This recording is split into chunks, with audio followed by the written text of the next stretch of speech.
Bonjour à toutes et à tous, comment allez-vous? Bienvenue dans une nouvelle vidéo. Aujourd'hui, comme vous l'avez vu, on se retrouve pour la palle du Cold Winter Challenge. Le meilleur moment de l'année après le Pumpkin Autumn Challenge. Vous savez que j'aime beaucoup ces deux challenges qui nous font vivre intensément la magie de l'automne et de l'hiver, et ce sont des saisons et des périodes que j'affectionne tout particulièrement.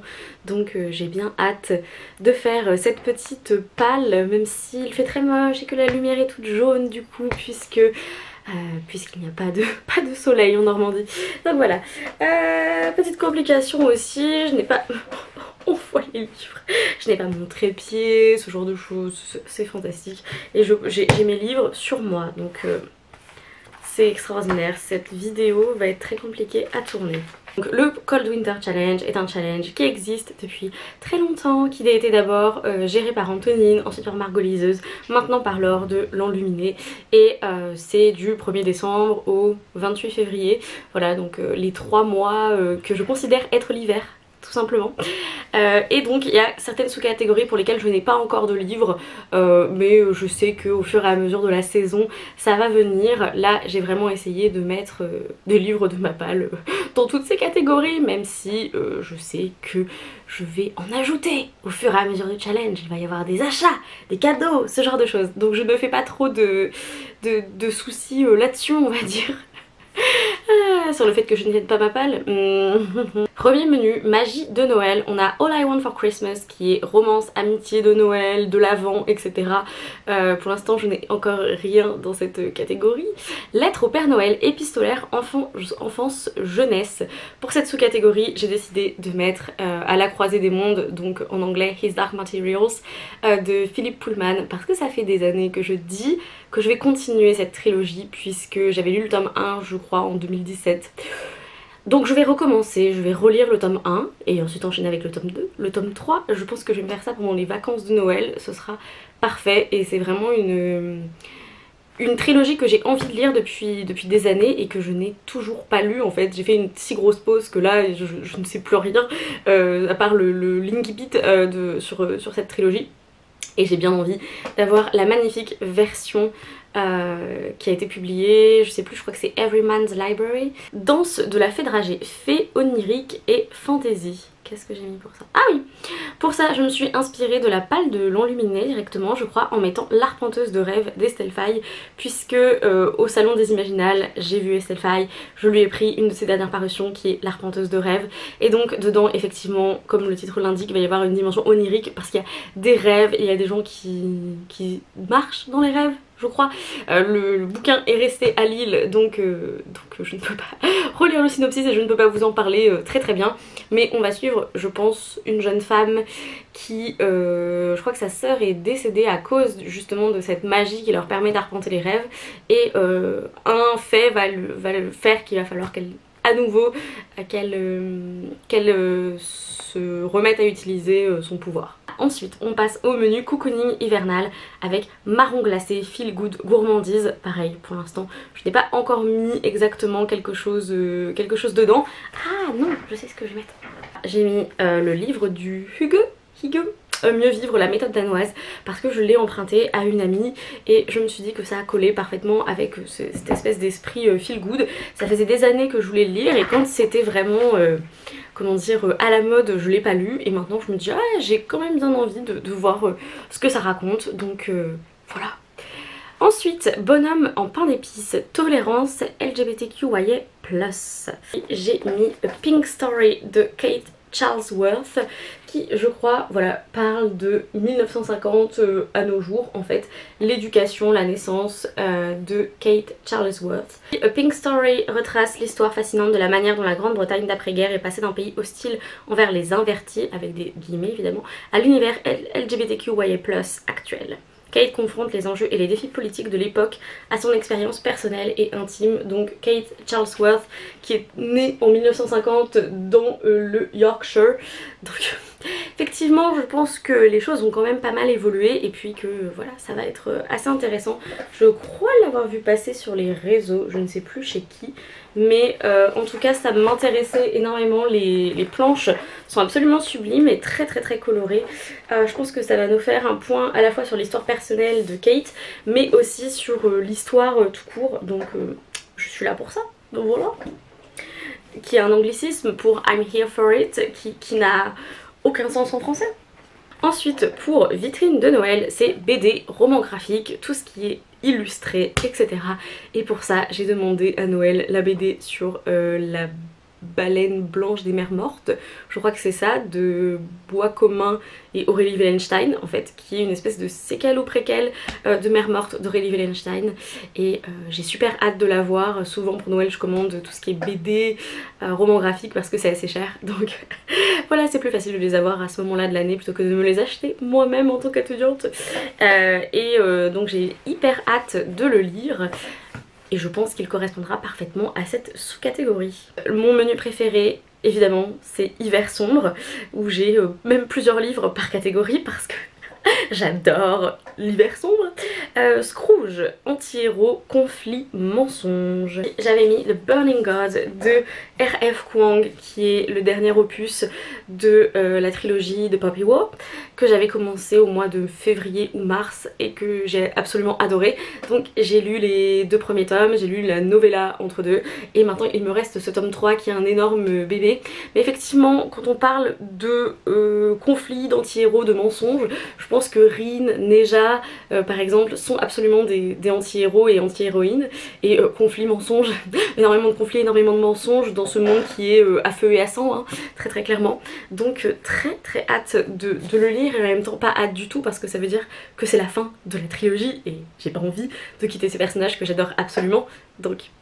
Ah, mais il faut le finir, il faut le finir. Alors, étrangement, pour Salactide ensanglanté, donc horreur, thriller, mystère, j'ai pas mis de l'horreur, mais je pourrais très bien me dénicher quelque chose, hein, ne vous en faites pas. Si j'ai pas fini ma palle d'horreur du Pumpkin Autumn Challenge, ce sera reconduit pour le Cold Winter, hein, très clairement. Mais pour celui-là, j'ai mis Once Upon a River de Diane Setterfield, qui m'a été offert, parce que oui, là, pour le Cold Winter Challenge, j'ai mis pas mal de livres qui m'avaient été offerts ces dernières années, parce que je suis extrêmement mauvaise à lire les livres qu'on m'offre, alors que j'adore qu'on m'offre des livres, surtout quand c'est une surprise et que je n'ai pas choisi le bouquin, que j'ai pas donné de liste, mais je ne lis pas les livres qu'on m'offre. Mes amis le savent, mais j'ai envie de les lire, donc je me botte un petit peu le cul pour ça. Donc on a une ancienne... taverne sur la Tamise. Il découvre le corps sans vie qui a été noyé d'un enfant, et quelques heures plus tard la jeune fille qui était morte reprend son souffle et retourne à la vie, ça se dit pas, mais vous voyez ce que je veux dire. Et donc on se demande est-ce que c'est un miracle, est-ce que c'est de la magie, et apparemment il va y avoir pas mal de mystères, d'enquêtes, un petit peu de ce genre d'atmosphère en fait. Pour Père Fouettard, force, obscur, enfer et démons je crois aussi. Alors, j'ai lu le livre parfait pour ça, pour mon Pumpkin Autumn Challenge, et j'en ai plus d'autres. Donc j'ai décidé de faire quelque chose de plus métaphorique et de parler de quelqu'un qui va vivre un véritable enfer à cause du harcèlement sur internet. Et c'est donc Les yeux rouges de Myriam. C'est donc Les yeux rouges de Myriam Leroy qui m'a aussi été offert, donc vous voyez il y a un cheminement. Et donc c'est marqué Myriam Leroy dépeint avec brio la mécanique glaçante du harcèlement en ligne, cet autre visage de la misogynie. Donc en plus on va avoir un livre féministe que je ne connaissais pas du tout, qui a été conseillé à une de mes amies dans une librairie féministe qui est à Rennes, la nuit des temps. Et pour Un chalet sous la neige, huis clos, enfermement, solitude, etc. j'ai décidé de mettre Un esprit d'hiver, non, Esprit d'hiver tout simplement, de Laura Kachishke. Dehors le blizzard s'est levé, les invités ne viendront pas. Au fil des heures, ponctuées par des appels téléphoniques anonymes, Tatiana devient irascible, étrange, inquiétante. Oli se souvient, l'adoption de la fillette si jolie, 13 ans auparavant en Sibérie. Elle s'interroge et si quelque chose les avait suivis depuis la Russie jusque chez eux. Ok. Voilà, je suis là genre oui, je veux absolument le lire. On passe à Marcher sous la neige avec Paul Froid, hiver, neige, pays froid. Et pour le coup, j'ai mis un livre que Margot Liseuse avait recommandé pendant plusieurs années, qui est les livres sur les Neshoves, donc Anne B. Ragd qui a écrit La Terre des mensonges. C'est le premier tome normalement, avec quelques jours avant Noël en Norvège, dans une ferme délabrée de Trondheim, la tyrannique Anna Neshov se meurt et donc on va être sur une peinture un petit peu familiale, une fresque sur les fils, les pères, la petite fille, tout ça. Donc ça se passe en Norvège, pays froid, neige, tout ça.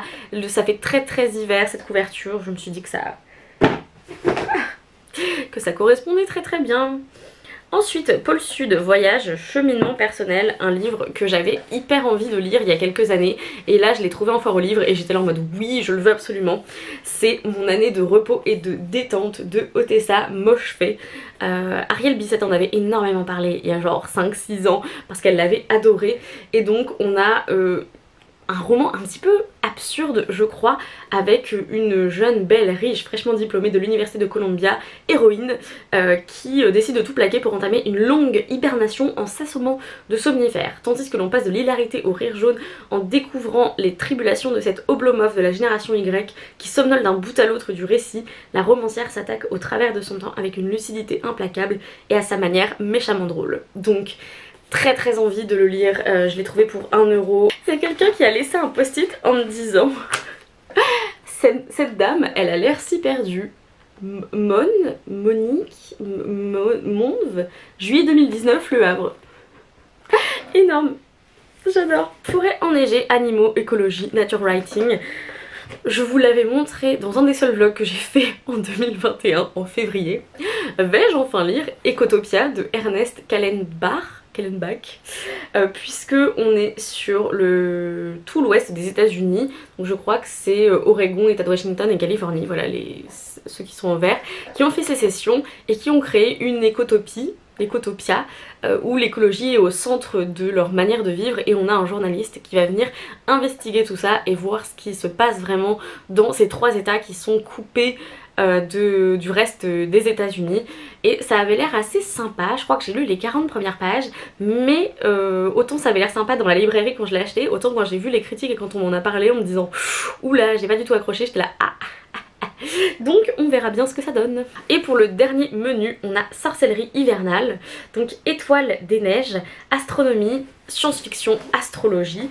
Et je me suis pris un autre roman graphique qui est il est extrêmement lourd, Dans un rayon de soleil de Tilly Walden, qui aurait pu aussi compter pour des bouquins avec thématique LGBTQ+, parce qu'on a des personnages LGBTQ+, qui appartiennent à la communauté dans ce livre, mais on va aussi parler de personnages qui sont dans l'espace. Aux confins de l'espace, Mia s'engage sur un vaisseau dont l'équipage restaure des structures architecturales du passé.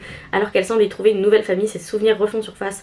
5 ans auparavant, elle a rencontré Grace au pensionnat et en est tombée éperdument amoureuse. Donc je pense que ça va potentiellement me briser le cœur, mais j'ai très très envie de le lire aussi et il m'a été offert. Deuxième sous-catégorie, Baba Yaga, sorcière, féminisme. J'ai décidé de mettre, pour la énième fois, Roi du matin, reine du jour de Ian MacDonald, où on va suivre 3 générations de familles irlandaises, folles pour certains, sorcières pour d'autres, pour certaines. Donc voilà.